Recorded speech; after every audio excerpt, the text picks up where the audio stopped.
control na word ha, flood control anomaly. 2017-2018, panahon early as 2017. ni President Duterte. Yes, i-research na lang ng mga tao yan. So this did not start panahon ni PBM. Pero attorney, ano, maalala ko dun sa muna. mga isa sa mga talks ni Pangulong Duterte noon, may mga binanggit siya na sangkot sa flood control na mga pangalan. Unang-una, teka muna. Alam mo, may problema doon sa Choryang yon. Kasi ang pinag-uusapan talaga, yung trilyon ng pagnanakaw dito sa 25. Yes. Yun talaga eh. Kasi sabi ko nga, kung totoo yung sinasabi nyo ng panahon ng administrasyong Duterte, anti-Duterte ang lahat na media. Na sana na-expose na yan. Wala naman. Wala akong narinig noon na DPWH ng mga flood control projects. Ganon. Baka hindi lang masyadong pumutok pa that time. Pero Dahil may sagot mali pa ako siya. Yes. bakit hindi masyadong mag-ingay ang mga anti-Duterte noon? Kasi focus kami sa war on drugs. Napaka-delikado ng Kasi panahon na nga, yun. the reason there is hindi nga pumutok yan sa media eh. Ang mainstream media noon talagang anti-Duterte. Ang labo nun na appropriations chair ka, may pasabog ka online. Oo. Initially naniwala ako but when I look at it from a critical and skeptical perspective, nung in-review ko, halos lahat ng sinabi niya, if not lahat, hearsay. In terms of BBM. Hindi siya, yung pagbanggit niya kay BBM, narinig, sinabi lang sa kanya. Sinabi sa kanya ni nakamiting Martin Romualdez, sinabi sa kanya ni DBM Sec, sinabi sa kanya nung Ni isa Yusek pang tao, Bersamin, ni Yusek Bersamin, or Secretary, ES Hindi, Bersamin. ibang Yusek ibang ito. Yusek pala. Adrian Bersamin. Laging sinabi nito, sinabi niyan, hindi yung ako nakausap ko si Pangulo, appropriations chair ka, tapos pinasingit sa'yo ni BBM, hindi ka kinausap diretso? Tingin mo Unang-una, kung ako naman si Marcos Jr., eh bakit naman kita kakausapin? Paano ang deniability ko? Kailangan marunong ka rin. Kailangan yung mga bata ko ang kakausap sa'yo. So, Otherwise, posible, totoo. stupid ako. Eh, hindi naman stupid si Marcos Jr. eh. So, most Ayun! Totoo. So, totoo. Matalino yun. Matalino yun. Alam nyo, yung sinasabi nilang walang political will, I've been disagreeing with that, na mahina. Hindi. Alam kong bakit. Totoo. Can you imagine na, number one, biro mo, pinakulong niya si Kibuloy, pinapunta niya yung 3,000 mahigit na mga Political pulis. will. Sa political will yun. Yeah. Isa pa. President Biro Duterte. mo, pinakulong niya si Duterte. Never kong na-imagine ang magagawa niya yun. Wow. Political will yun. Yung kanyang bulldog, si Torre, pagkatapos na sumunod sa kanya, hiniya niya. Pwede naman Political will din yun. Political din yun. Ay, Yan wow. ang sinasabi ko. Kaya, huwag niyong i-underestimate itong mamantong magaling to. Kasi, ever since, di ba, parang pinalalabas ni Presidente Marcos Jr. na siya nag-expose. Sabi niya, Anong kanyang mahiya sona? naman Yes. kayo. Sabi ko noon, immediately sabi ko, mali yata, dapat mahiya naman tayo. Kasama ka doon eh. Ako. Akala ko mahiya naman ako. Tayo. Tayo, dapat kasi tayo. kasama ka doon. Sabi ko, ever since sinasabi ko, you cannot escape accountability kasi ikaw ang gumawa ng budget through the Department of Budget and Management. Pupunta sa mga kalyado mo. Madali sabi, kasi nung panahon namin, si Presidente Duterte, pag ginawa mo yung budget, pag-aaralan niya yun. So, alam niya lahat ang allocation kung saan pupunta. Doon pa lang sa National Expenditure Program. Alam niya na yun. Alam niya. Pangulo yan. So, dinala mo sa Kongreso. May mga ginawa silang magic doon. Pero pupunta ko din sa kanya eh. So, madali sabi, since alam mo yung wala, alam mo ngayon kung ano mga pumasok. Kaya may mga chances minsan, Attorney Sal, na binivito ng Pangulo yung mga line items. Ang binito niya rito, kakapiranggot eh. Oo. Pero yung so much billions, eh talagang inaproba niya, kaya nagkaroon ng korupsyon. Oo. Kaya sabi ko, hindi ka makakawala rito. Either you're complicit, or siguro napaglaruan ka, gross incompetence. Pero Attorney Jess, ikaw naman, ano sa tingin mo? Bakit parang sinabay doon sa expose ni Yusek Bernardo, dating DPWH Yusek Bernardo, itong pagpapalabas ng video ni Saldico? Well, I've always said on this show and other shows, meron namang DDS script, may Marcos script. We are witnessing the divorce of the unit team. And lahat tayo, the taong bayan, we are just like children caught between the divorce of a mother and a father, nag-aaway. Pero sinong tama sa kanila? Ang una kong pansin dyan, parehong mali. With all due respect, syempre sa mga DDS, Of course, si Saldico, we all know what he's capable of. He's so rich. How did he acquire all of that? So, questionable siya. So, kung sinasabi niyang ibang tao corrupt, di ba?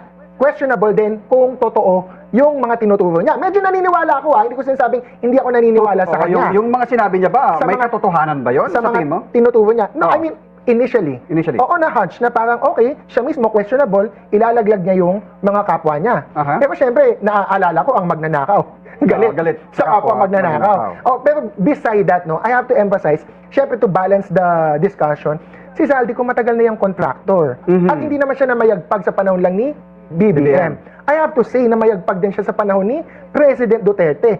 President Duterte attended the inauguration of a power plant ni Zaldico sa Bicol Region. Yeah. Yes, they were so happy to get happier times. And yung flood control, it did not start during PBBM. May flood control na noong 2017-2018. Anong proof ko?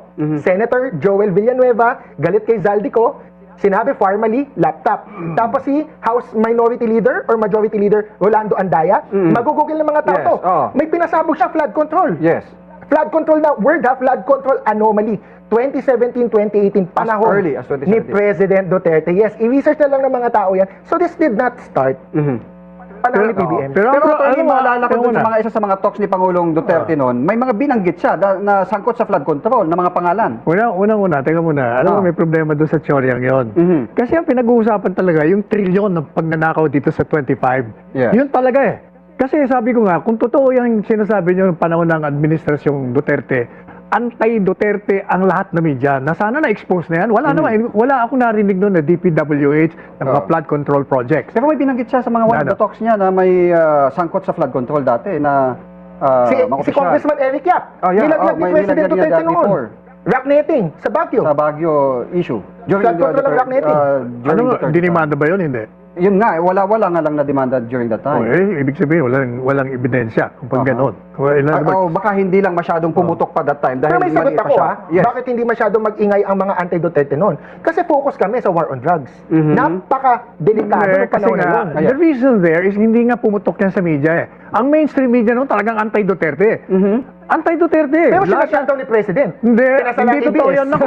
Tinawag ang rapper. I disagree with that. Kinulong si Trillanes. Hindi sinubukan. totoo, hindi rin Kulong si totoo yun. Trillanes. Yung sa ABS, hindi totoo yun. Kasi talagang sa Kongreso, nakita mo yung mga ebidensya doon eh. Hindi, alam mo si Duterte, hindi nakikaalam yun. Eh, yun yung pagpalit kay Alvarez, hindi niya alam eh.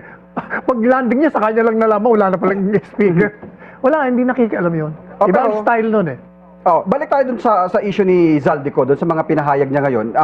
Ito yung issue ngayon na si Pangulong Bongbong Marcos, ang binabanggit niya na nag-utos, though hindi niya directly na nakausap, may pinakausap sa kanya na isang opisyal na kasama sa meeting at tinuturo niya si Ang labo BBM. nun bago si Attorney Sal, no? Sabi ko lang, ang labo nun na appropriations chair ka, may pasabog ka online. Initially naniwala ako but when I look at it from a critical and skeptical perspective, nung in-review ko, halos lahat ng sinabi niya, if not lahat, hearsay. In terms of BBM. Hindi siya, yung pagbanggit niya kay BBM, narinig, sinabi lang sa kanya. Sinabi sa kanya ni nakamiting Martin BBM. Romualdez, sinabi sa kanya ni DBM Sec, sinabi sa kanya nung Ni isa Yusek pang tao, Bersamin, ni Yusek Bersamin, or Secretary, ES Hindi, Bersamin. ibang Yusek ibang ito. Yusek pala. Adrian Bersamin. Laging sinabi nito, sinabi niyan, hindi yung ako nakausap ko si Pangulo, appropriations chair ka, tapos pinasingit sa'yo ni BBM, hindi ka kinausap diretso? Ito tingin mo dyan, Unang-una, kung ako naman si Marcos Jr., bakit naman kita kakausapin?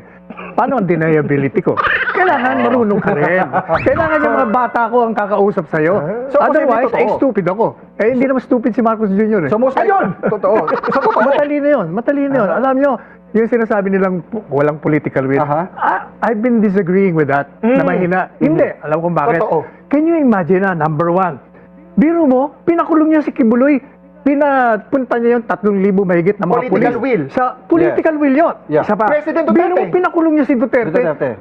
Never kong na-imagine ang magagawa niya yun. Wow. Political will yun. Yung kanyang bulldog, si Torre, pagkatapos na sumunod sa kanya, hiniya niya. Pwede naman yung... Political will din yun. Political din yun. Ay, wow. Yan ang sinasabi ko. Kaya, huwag niyong i-underestimate itong mamantong magaling to. In fairness, Sir Dexter, I agree. Diyan ako mag-agree kay Attorney Sal. Pero ang term ko ay hindi political will. Tuso. Ay, ganun, kasama na yun. Ayo. Tuso na at political will. Tapang ka. Pero sa tingin nyo, may patutunguhan ba to? Kasi kanina, naglabas na rin ng statement si Blue Ribbon Committee Chair Senator Lacson na walang probative value. probative value yung statement niya dahil hindi naman ito under oath or Sagutin kita doon yes. sa may patutunguhan ba? Meron. Patungo ito sa region change at sa pagkakulong sa kanilang lahat. Regime change. Yes. Ay, kasi, ano yun? ako naman, in fairness kay Attorney Sal, pareho kaming lawyers. But I know and acknowledge that there's a court of public opinion different from the court of law. So baka doon naglalaro si Zaldico. Pero, kung gusto niyang mapakulong si PBBM, umuwi siya. Magkaso siya, panumpaan niya, siyang maging lead complainant or lead witness kasuhan niya. Pero sa tingin niyo, Attorney Sal, itong kanyang expose na ito ay sapat ba para silaban ang damdamin ng bawat Pilipino na galit na dito sa mga anomalya sa flood control? Ano Dahil ba sisilaban mo? Galit na nga eh. Puot na nga eh. pero nakita natin na ang dami ng mga rally na nangyari, pero parang hanggang doon na lang. Ano, alam mo yung 16, 17, 18, malaking ano yan. Ma-overrun tayo lahat ng events na yan. Kasi tanda mo, 3 araw yan. Yes. Tapos ang nagpasimuno niya, ng Iglesia ni Cristo, sasamahan ng KOJC ni Kibuloy, sasamahan ng Jesus is So Lord. may yung KOJC sasama kasama na rin. yung Jesus is Lord ni Villanueva. Di ba Villanueva. nag-1 bilyong kalit Yes. sila sa Luneta? Nandun pa yung grupo, may nagsabi sa akin, sasama rin yung grupo ni Brother, sino? Bilarde. Velarde, yes. Oh, tapos yung mga business groups. El Shaddai. Tapos yung mga DDS pa. O lahat ng mga grupo ng DDS. Kasi yung sa November 30, yellow yun. Tapos walang uwian pa. Aha. Alam mo, tinitingnan ko, sabi ko, walang iya. Pag walang nagawa si Presidente rito, Sa itong tuloy-tuloy susunod na yan. araw. Kasi, tingnan mo yung People Power 1 and People Power 2. Bakit sila nag-succeed? Kasi yung military nag-withdraw ng support. At kung makikita mo, kaya lang nag-withdraw ng support pag nandyan ang tao. Critical mass. Oh, pag nakita na nila eh. Aha. That's the only time na mag-withdraw ng support. Kaya tinitingnan ko, yung, di ba, magpapadala ng 15 pulis, 1,000. Libong police. 16,000. 15,000 sabi niya. 16,400. I don't think that they will have To be that specific. capability. Talagang sakto. Sabi ko, Nabasa ko yun eh. Alam mo nga ako yung grupong yan, huwag kayong magre-react niyan kasi yan ang magbabantay para sa inyo. Oh. Pag nakita kayo ubod ng dami, yun na. Sasama. Babaliktad yun para sa inyo. Alam mo, yan ang, Dagdag number pa yun ang nakikita ko niyan. Kaya alam mo, hindi ba I wrote an article and I've been telling BBM, sabi ko, if you're not complicit, under the Constitution, you can exercise extraordinary powers. Ang constitutional basis mo kako, your job is to serve and to protect. When your government has failed, and obviously, nag-failure ka na nga, kaya ka nagagalit ng tao, mag-declare kang revolutionary government. Pero, may condition ako. One, pag nag-declare ka, hindi lang basta mag-declare ka para i-save sarili mo. Number one, you abolish Congress kasi galit na lahat ng tao dyan. Number two, pakulong mo lahat. Kung ang anak mo kasama, gaya mo si Duterte. Pakulong mo rin kasi hindi ba sabi ni Duterte, drug addict ang anak ko, drug. Sabihin nyo, prueba, papatayin ko sa harapan nyo. Ganun dapat. Number three, ibalik mo si Duterte. Kasi illegal nga yung ginawa mo. Lahat nagsasabi na illegal. Pangapat, gumawa ka na ng reforma kung hindi ka complicit. Kasi kung magdi-declare ka lang, akala mo save ka, ay mag-aaras ang tao sa'yo. Oo, kanya lang, itong naging pahayag na ni Saldico na patungo mismo doon sa Pangulo, doon sa sinasabing insertion ng 100 million for flood control projects for 2025 Hindi national million, budget. billion. Billion, yes. Paano? I don't think it's enough eh. In fairness, ako naman, kontra ko a bit, no? At pihit ako kay Attorney Sal, di ba? Ako, I don't think it's enough because it's not yet the smoking gun. Una, there's so many questions. 100 billion is too small for a president. Assuming, kurakot ang presidente. Okay, parang it doesn't make sense. Second, bakit ka magpapa-insert kay Zaldico through hearsay when you can insert on your own? And I know this for a fact. Kasi sila Yes, and I know this for a fact, sir. May Tweety Bird ako na source, na congressman, who says na the president can order insertions on his own, NEP pa lang. Oo, bago pa lang i-submit. Assuming corrupt siya, hindi ko sinasabing corrupt, but if you want to be corrupt, you can have your own projects, NEP pa lang. So bakit mo kailangan kausapin sa BICAM? Ang sabi ni Zaldico, nung nagsisimula ng BICAM, nung November 2024, saka ako kinakausap nitong mga tao na to make insertions. Why would you need to make insertions to Zaldico? As the president, ha? Okay, so that's the second. And third, yun nga, kulang yung kwento. Ano yung direct link? May part 2 daw eh. Kasi ang sabi ni Attorney Sal kanina, bago yung part 2, ang sabi ni Attorney Sal kanina, syempre matalino si BBM. Gagawa siya ng plausible deniability. Okay. Hindi, wala ako dyan, wala akong ganun, wala akong dyan. Kung ganun, kaya din naman yung gawin yun sa mga secretary niya eh.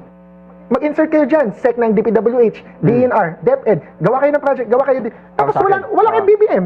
Because on paper, ang nag-propose ng NEP, the departments. Yes. Magsa-sponsor, senator or congressman. So, malinis din siya. So, bakit na kailangan si Zaldico para magmukhang malinis? Let me respond to that muna. Unang-una, yung statement ko na nilabas, kanina nga, inanod dito sa bilyonaryo. Ano sabi ko, if the action of the president, as per Zaldico's statement, kung ito'y corroborated by documentary and testimonial evidence, then that is betrayal of the public trust. And that is an impeachable offense. Now, pagdating naman dun sa mga insertions, kahit na sabihin mo na yung tsorya mo, Theoretically. kahit yung tsorya mo, may problema pa rin eh. Bakit? Siya nga ang pumirma eh. In other words, binuksan mo yung corruption by approving yung ginawa ng mga tao doon kahit na hindi mo alam. Eh, alam mo na nga na ganito, ayaw mo nga. Tsaka, I remember him sa SONA, sinasabi niya, Hanap ka ba ng kausap kapag bored ka? Pwede mong makausap mapaumaga man or gabi. ganito, ayaw mo nga. Tsaka, I remember him sa SONA, sinasabi niya, alam ko may corruption, alam ko may bribe. Ginalanan niya nga eh. Kaya, I've been criticizing the investigation. Ano pang iimbestigahan mo? Nag-imbestiga ka na, alam mo na nga eh. Yes, Pakulong mo na lang lahat yan. Sorry, Sir Dexter, no? Attorney Sal, question na, ang logic mo is if pinirmahan, kahit hindi mo alam na corrupt, may liability Ng si alin? Pangulo. No, I mean yung logic Yung sa mo. logic mo, dahil siya ang May- pumirma sa... Dahil siya Kasi pumirma, nga, saka A. tanda mo, Bakit during that time, di ba, ang dami nang nagre-reklamo dyan sa insertion, nagkaroon ng gulo dyan eh. Yeah. Tapos, tinanggi niya na, hindi, wala akong nakitang insertion dyan. Di ba, sabi niya, pinirmahan ko yan, wala naman. Kasi nga, yung pinirmahan mo, wala na. Ang insertion nangyari doon. Di ba, yun ang ano nun eh. Actually, di ba, yung gaang nga natin ng 2025, nakabinbin pa ngayon sa Korte Suprema dahil kinwestiyon, dahil doon sa mga... as the most corrupt 2025 kasi budget. may mga, di ba, may Binawas yung binanggit PhilHealth. din. Yes. Allegedly, mas mababa yung DepEd. Yeah, at saka Okay. yung sinabi dati, sinabi din ng dating Pangulo na may mga nakita siyang mga blank na mga Ako in items. fairness, Yes. those are all legitimate questions. Yes. Pero ang question ko din, kung ang ating theory naman is dahil pumirma ka, despite all the noise, Yeah, oo. medyo ganun din kay Pangulong Duterte. Ang dami na ding noise noon, Freegate scandal, Farmally, this and that, this corruption, that corruption. Sabi ni Attorney Sal, wala daw masyado Teka nag-ingay. muna. In fairness, nagsubok ang mga anti-Duterte mag-ingay but nga, focus sa war on drugs, may lockdown, may pandemic, takot yung mga tao, authoritarian si President Duterte, pumirma pa din si Duterte. Okay, last hear it sa issue. Yung formalin sinasabi niyo, may demanda ba ron? Meron po. Saan? Nasa Ang demanda? ombudsman. Sa ombudsman? Hanggang ngayon, nandiyan pa rin. Pero tinignan Wala. po kasi nung dating Kasi alam mo, ombudsman.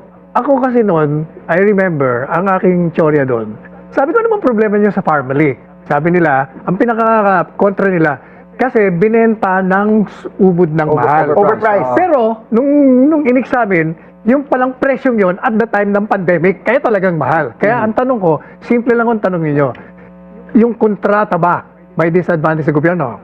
Unang tanong mo, sinunod ba nila yung terms of the contract? Na-deliver ba nila o hindi? Na-deliver? Walang reklamo? Wala. O anong anomalya? Sabi nila, hindi kasi yung isang company, wala namang ganong kalaking pera. Bakit nakuha nila nakuha ang kontrata? Net contracting capacity. Ang tanong ko naman, teka muna. Ay ano naman, ang mahalaga, meron mang problema doon sa terms ng kontrata na hindi nasunod. Ayan. Kung wala, walang violation. Hindi ko na lalaliman, pero ang sagot ko, meron. Ayan. Anyway, meron. Nasaan? Moving to the